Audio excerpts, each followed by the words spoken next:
ako elected official ko. Kay kung gusto lang yun nako nga magdugay ko nga di ko nganon dili man mas hayahay ko ana pero di ko musugot. Kay ang ginaprotektahan nako ang mga tao, mga Dabawenyo.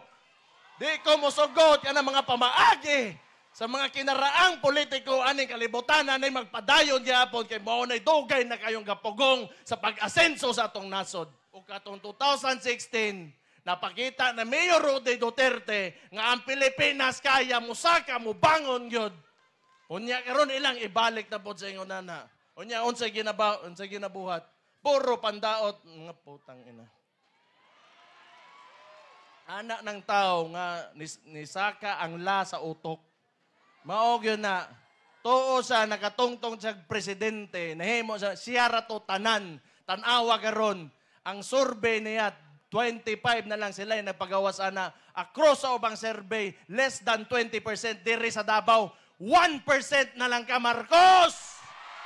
Inawa, nagtuo sila gyud nga, sa una pa, karon pagyod, nga sobra kamat ngo na mga taga Davao, motuo sila, mapalit nilang botos taga Davao na buang nagyod sila.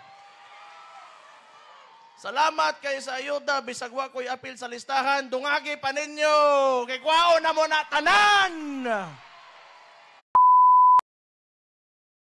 Unang-unas tanan, bago ko magsugod, pasalamat ko kay mga taga-Turil ng Gawas para maminaw, sa hugpong sa tawang lungsod, o para magpakita og suporta kang Roday Duterte. Thank you kayo sa inyong tanan karong gabi una.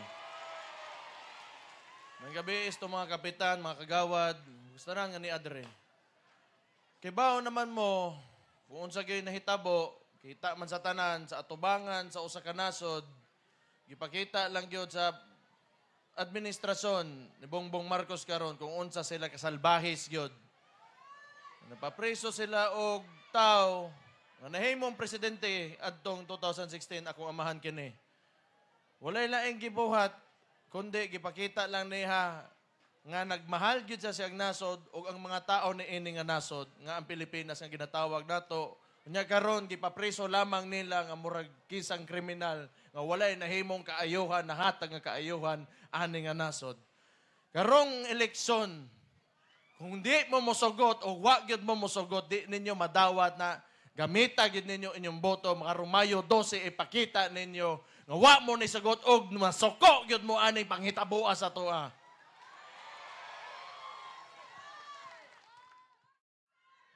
Pero gusto ko may bawo mo nga gadtong pagsugod pa lang gyud anin tanan.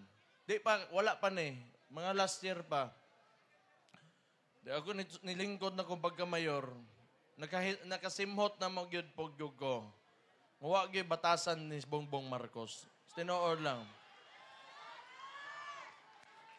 Nakoy usa ka experience anin tawhanan ni nag-uban may Regional Development Council.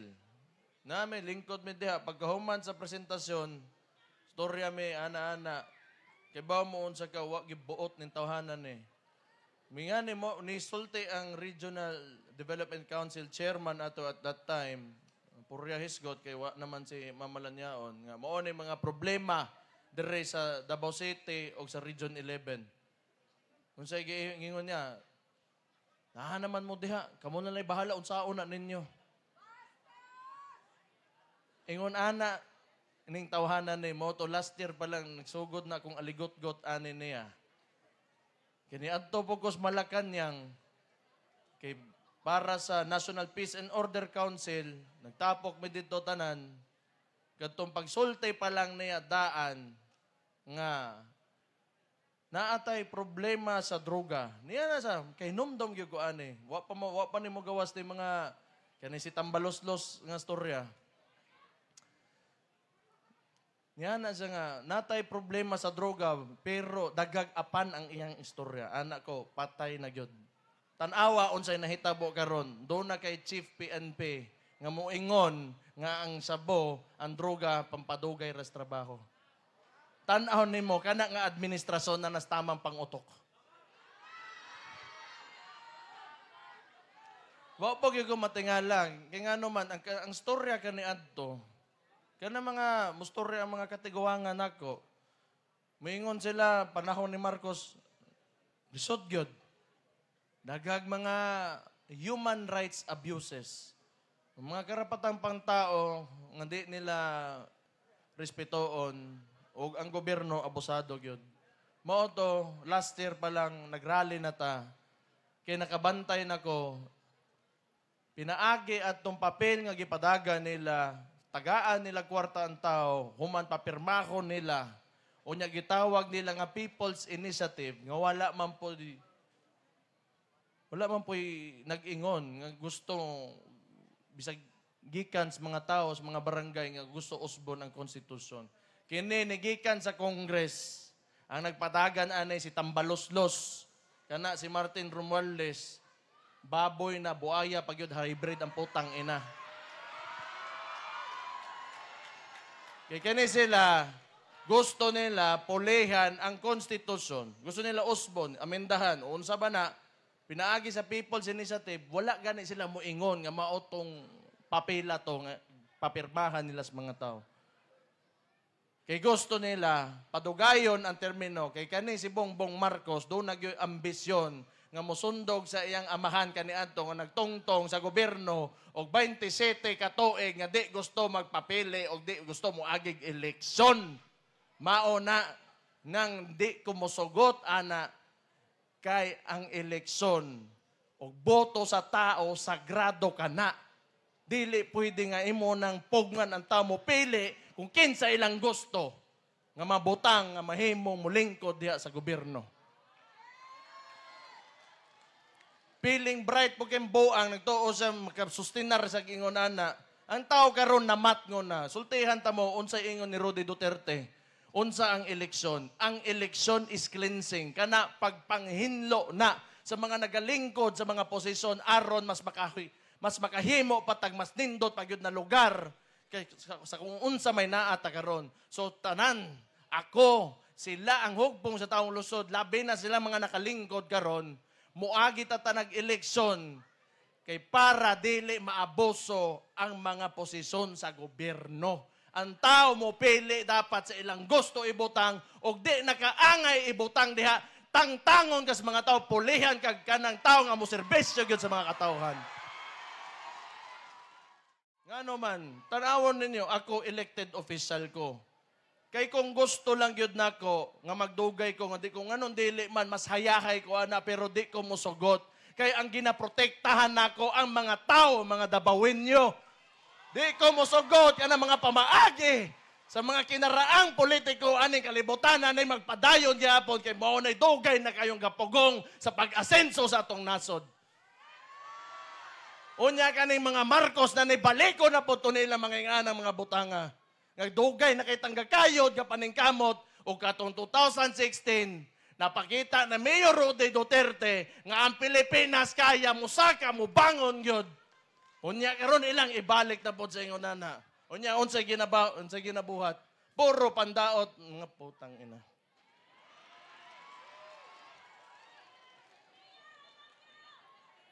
Iba mo musulti man guna sila tanawa.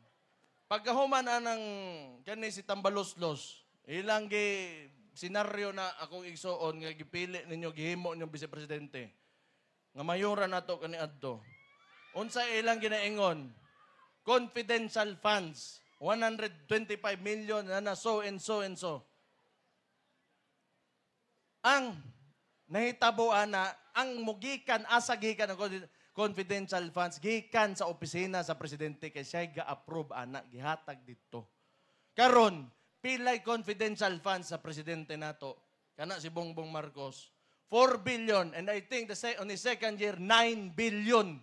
Kung in terms of amount unya ko moingon ka nga ang confidential funds di maayo nga magunitan sa usa ka elected official nganon di ka magsugod sa imong ingno sa imong kaugalingon kay bilyon-bilyon imong ginagunitan unya karon dili nimo gusto i-present imong sarili to public scrutiny nganong itudlo man na imong tao nga nagtabang sa imuha mahimo kang presidente.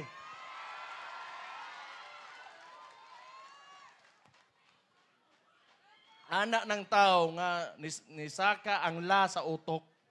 Maog yun na, tuo sa nakatungtong sa presidente, nahimo sa siya rato tanan, tanawa karon ang survey niya, 25 na lang sila yung nagpagawas ana. Across sa ubang survey, less than 20% diri sa Davao, 1% na lang ka, Marcos!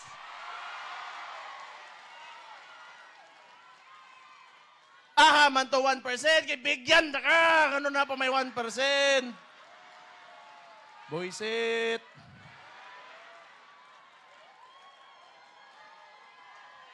Di magiging po na may imutanan. Anak, magiging kinabuhi po.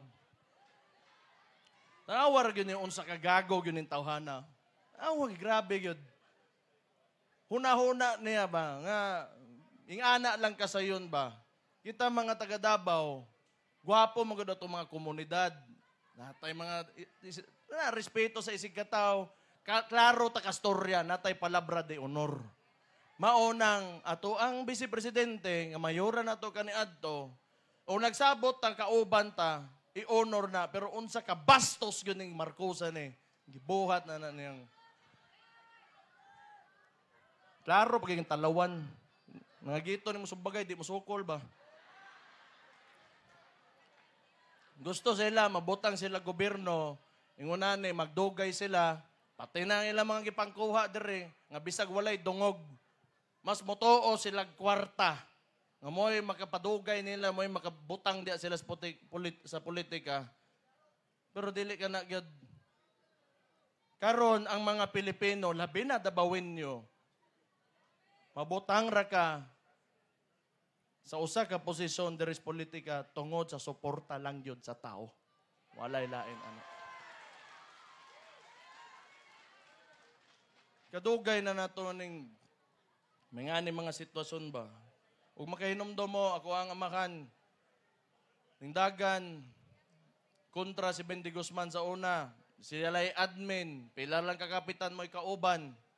7, wakabot na polo, kisa gipili sa mga tao, si Rudy Duterte gihapon.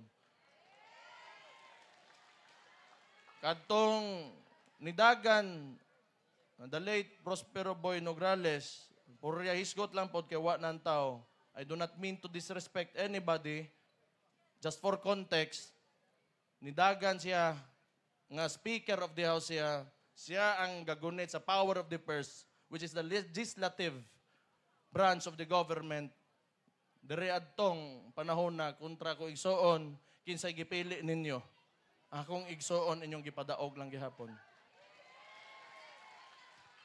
Human karon, naagyot tay noon, nindot man pod, kay naay ayuda, gaulan pod gyud og ayuda dire, extraordinary le. Pero,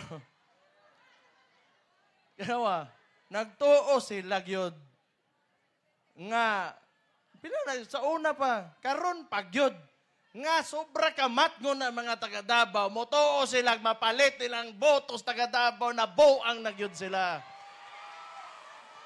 Salamat kayo sa ayuda, bisag wa ko'y apil sa listahan, dungagi pa ninyo, kay kwao na mo na tanan! Dapat inyo na sungugon og tamang gibaraguan niya. Kwaagin ninyo, kay kabaw mo, you are taxpayers. Kanang gatrabaho mo, tanan ninyo ginapalit, grocery, palengke, na ay buwis tanan. Unya karon, ingno nila, maniubraho nila sa Congress, ibalin-balin nila ang kwarta, ibuktang nila mga programa nga ginatawag na AX, AKAP, mga yunana. Pero gikan mangyapon na sa buwis sa mga tao.